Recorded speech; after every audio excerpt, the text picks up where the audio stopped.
Hey friends, Kat here at FreeBody, continuing on our low back liberation playlist. Here are the top movements that you should do before you get out of bed.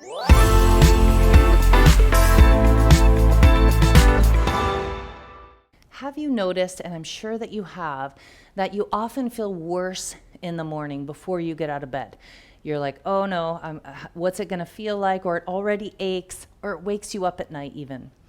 The reason is when you are still for a long period of time, the fascia gets more dehydrated and stickier and tighter. So the fascia gets stickier and tighter, and the muscles relax except for the trigger points. So over a period of time of being still, not using your muscles, most of the muscle relaxes and lets go. But the trigger points might get more intense. So you actually often may feel more pain in the morning and more pain after you've been sitting still or sitting on the couch for a long period of time. So before you get out of bed, here's what you want to do to get your tissue a little more hydrated and get going on your day. So I'm going to start by laying down. And we're going to do some windshield wipers. This is safe for pretty much everyone who has low back pain. One of the things you want to do is pain-free range of motion. So we're going to start with the feet together, knees together, and just rock a little side to side. Nice and gentle, not trying to do anything big yet. Just get things moving. Rocking side to side. Remember, basically pain-free range of motion. You just want to go up to the edge of pain, and then back off. Go over to the edge of pain if you feel it pull or feel pain, and then back off, and just keep going. Remember belly breathing. Remember soothing your nervous system. It's okay. It's just that things got tightened up over the night, and now we're going to get things warmed up and get them hydrated so that the tissue can start releasing, right? So soothing your nervous system is so essential and important, especially in low back pain.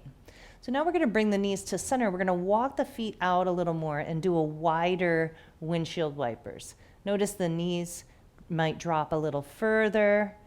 You might find that there's an edge. Okay, just go back the other direction. You'll feel a little more pull the wider the knees are. I'm going to widen my feet out even a little bit further. So feet and the knees wide, going back and forth, relaxing the rest of your body. Send kind, loving messages to your body, releasing worry, releasing fear. Okay, we just need to get things warmed up. Kat explained it's just that things got stiff and sticky and dry. Trigger points got a little activated. It's okay. We're going to be okay. Keep saying that to yourself. So, so important. Right now, we're going to do some little hip circles. So you're going to move that one leg to straight. So we're going to straighten out one leg and then just do some little hip circles. If that leg being straight doesn't feel good on your back, you could put a pillow underneath it so that those hip flexors are a little softer. And just some little circles with the knee, getting the hip joint opened up. It's okay if you hear clunk, clunk, clunk. It just means there's a little imbalance in the tissue. Getting that hip joint hydrated. Great. And then just a little gentle hug. If the hip flexor is getting trapped in here and it feels real pinchy, just move the knee off to the side and then hug that knee. Just a little bit. Now we're going to straighten that right leg, bring the left foot in, and then start our circles with the left knee. And again, just exploring your body, being open to the messages that your body is sending you. Like, oh, I don't like to go out quite that far. Okay, just go a little bit. Just honor the messages of your body. Breathing deeply. And then going the other way.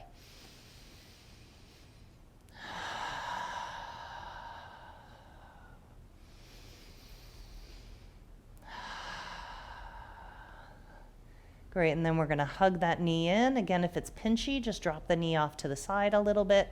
Gentle hug of the knee toward the shoulder, not toward the chest where it's getting all crunched up, but just toward the shoulder.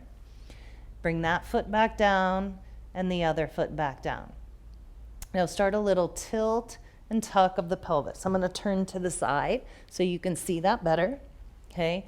Now we're gonna tilt, arch the back and tuck the pelvis under a little bit. Arch the back and tuck the pelvis under.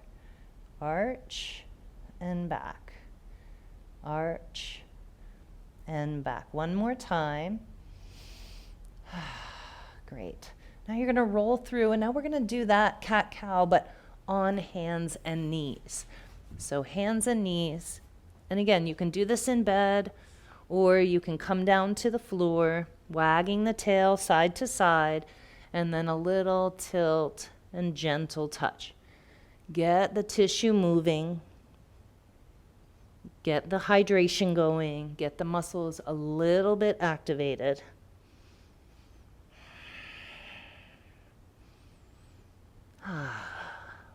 Great. Good. And that's it. That's a short little practice for you to do in bed or as a break throughout your day to get your thoracolumbar fascia hydrated, moving, a little less stuck, right? And I'm going to drop that link to the video to the thoracolumbar fascia talk and why it's so important to give some care and attention to that thoracolumbar fascia and how it is relative to back pain. I trust you'll find that video to be really helpful. And then you want to also just get the muscles activated a little bit. Getting those muscles activated a little bit helps to tone down the trigger points. So like, subscribe, do all the things, drop a link in the comments, let me know how this feels to you. Do it a little bit every day for the next week or two, and then drop me a comment. Let me know how you feel. Listen to your body. There is no one practice that is perfect for everyone in lower back pain. So listen to your body, keep breathing, keep sending loving messages to your body, and I'll see you in the next video.